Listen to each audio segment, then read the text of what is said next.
The Dutch are looking to Mexico for hydrogen potential, and the Spanish H2Med corridor gets another step closer to becoming reality.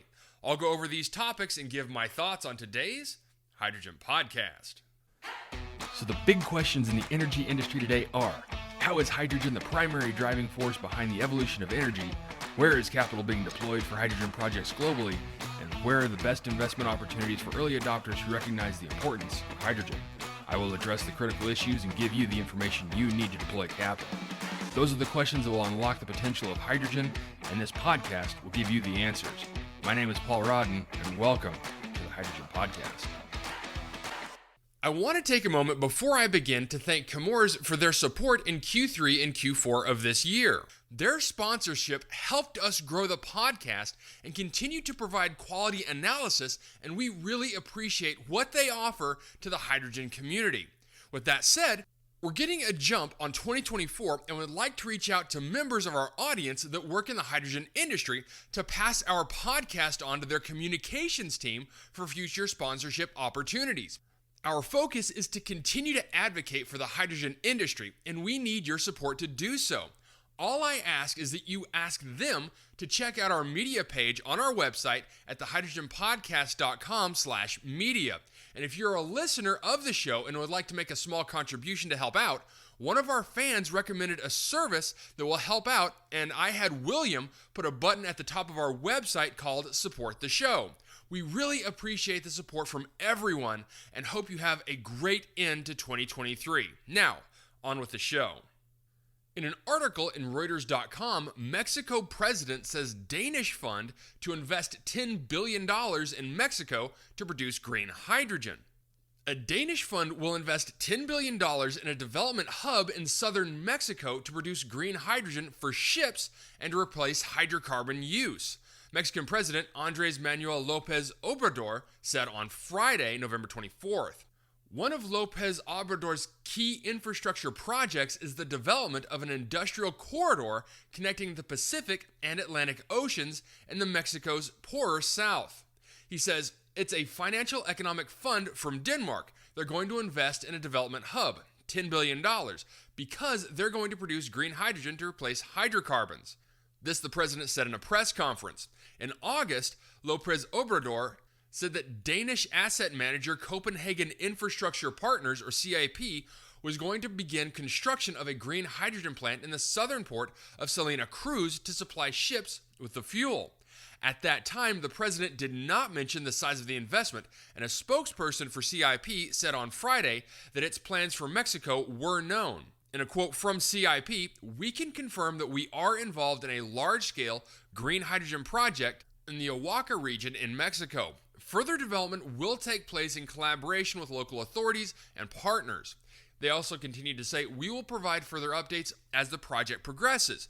The CIP spokesperson said they did not know whether Lopez Obrador was talking about the same project on Friday and declined to confirm the sum he cited as its planned investment. Lopez Obrador, a strong proponent of hydrocarbons since taking office late 2018, said that new vessels around the world will use the green hydrogen obtained through wind and solar energy via electrolysis. He says, "We are talking about the era of non-pollution, of everything being done to prevent climate change." Denmark's embassy in Mexico did not immediately respond to a request for comment on the president's comments. Okay, so not many details surrounding this news of a cross-country hydrogen development in southern Mexico. It does sound like the Dutch are investing rather heavily in the region, but only they know if the $10 billion figure is correct. The reason I mention this news is that this region, as stated in the article, is one of the poorer regions around the world, but it's one with a rich history. It also showcases the opportunity for struggling economies to transition into an energy-rich region by embracing hydrogen. Unlike northern Mexico, which hosts the bulk of the Chihuahuan Desert, the southern portion of the country has plenty of water and renewable potential for hydrogen development. And it would appear that CIP has noticed this opportunity as well. I look forward to seeing how this project unfolds and hopefully get more information in the near future. Next, in a press release on November 28th, H2Med and the Spanish hydrogen backbone included in the list of projects of common interest of the European Commission. The European Commission has adopted the Delegated Act on Projects of Common Interest, or PCI, which includes the H2Med corridor, the first axis of the associated Spanish hydrogen backbone network, and 2 underground hydrogen storage facilities. Their inclusion in the list of PCIs, which will be submitted to the Council and the European Parliament for approval in early 2024, represents an important step forward in the promotion of these projects. The H2Med comprises a connection between Solurico de Beira in Portugal and Zamora, and a maritime connection between Barcelona and Marseille. With a planned combined investment of around 2.5 billion euros, CELSA will have a maximum capacity of 0.75 million tons of renewable hydrogen, a length of 248 kilometers, and a 24.6 megawatt compressor station in Zamora. And Barmar will have a maximum capacity of 2 million tons, a length of 455 kilometers, and a 140 megawatt compressor station in Barcelona. H2Med was presented in Alicante at the Euromed Summit on the 9th of December 2022 by the governments of Portugal, Spain, and France, with the support of the President of the European Commission. And in January of 2023, the support of Germany was added. Following this initial impulse, the TSOs of Portugal, Spain, and France and Germany presented the project at an event in Berlin on the 18th of October, ratifying the support of the governments of these 4 countries and that of the European Commission, as well as of the industry and the main players of the sector in Germany. The first sections of the Spanish hydrogen backbone included as a PCI are the Via de la Plata access with its connection to the Puerto Llano Hydrogen Valley, which add up to a planned length of approximately 1,250 kilometers, and the access that includes the Cantabrian coast, Ebro Valley, and Levante access, about 1,500 kilometers in total, as well as 2 underground hydrogen storage facilities in the Cantabria and Basque country, located in new salt cavities with a planned capacity of 335 and 240 gigawatt hours respectively.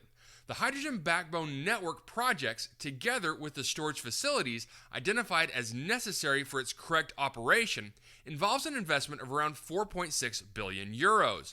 Inagas is making progress in analyzing the results after successfully completing the first phase of the non-binding call for interest process for the first axis of the Spanish hydrogen backbone on the 17th of November. With the data provided by more than 200 companies, producers, consumers, marketers, and other agents that have submitted more than 600 projects, the company will be able to gauge the interest of the main players in the energy sector in the necessary development of renewable hydrogen transport infrastructures, as well as ammonia, oxygen, and CO2.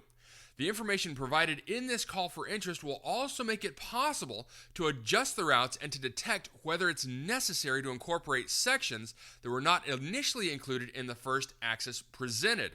Inagas will announce the results of the call for interest on the second Hydrogen Day to be held on the 31st of January 2024.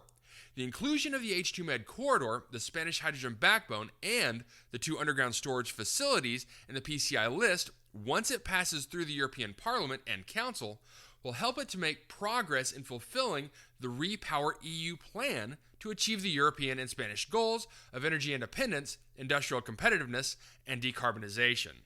Okay, so Spain and the H2Med corridor getting some very strong support from surrounding countries as well as the EU. I recently spoke regarding Germany and their push to become the nexus of hydrogen in Europe. And it sounds like Spain could be making a similar push. With a total of 4.6 billion euros, this corridor could be one of the largest projects to kick off further development of the broader hydrogen backbone plan for Europe. But if last week has told us anything with the German funds drying up, finding the capital for this corridor might be difficult. Now, private capital is a very strong possibility to cover the bulk of the costs, but for that to happen, the EU will need to work with private industry to pave the way instead of creating more roadblocks and regulatory hurdles that could impede future return potential. All right, that's it for me, everyone. If you have a second, I would really appreciate it if you could leave a good review on whatever platform it is that you listen to. Apple Podcasts, Spotify, Google, YouTube, whatever it is. That would be a tremendous help to the show. And as always, if you have any feedback, you're welcome to email me directly at info@hydrogenpodcast.com. So until next time, keep your eyes up and honor one another. Hey, this is Paul. I hope you liked this podcast.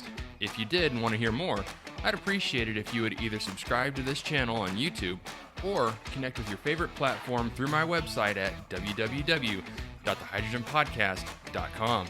Thanks for listening. I very much appreciate it. Have a great day.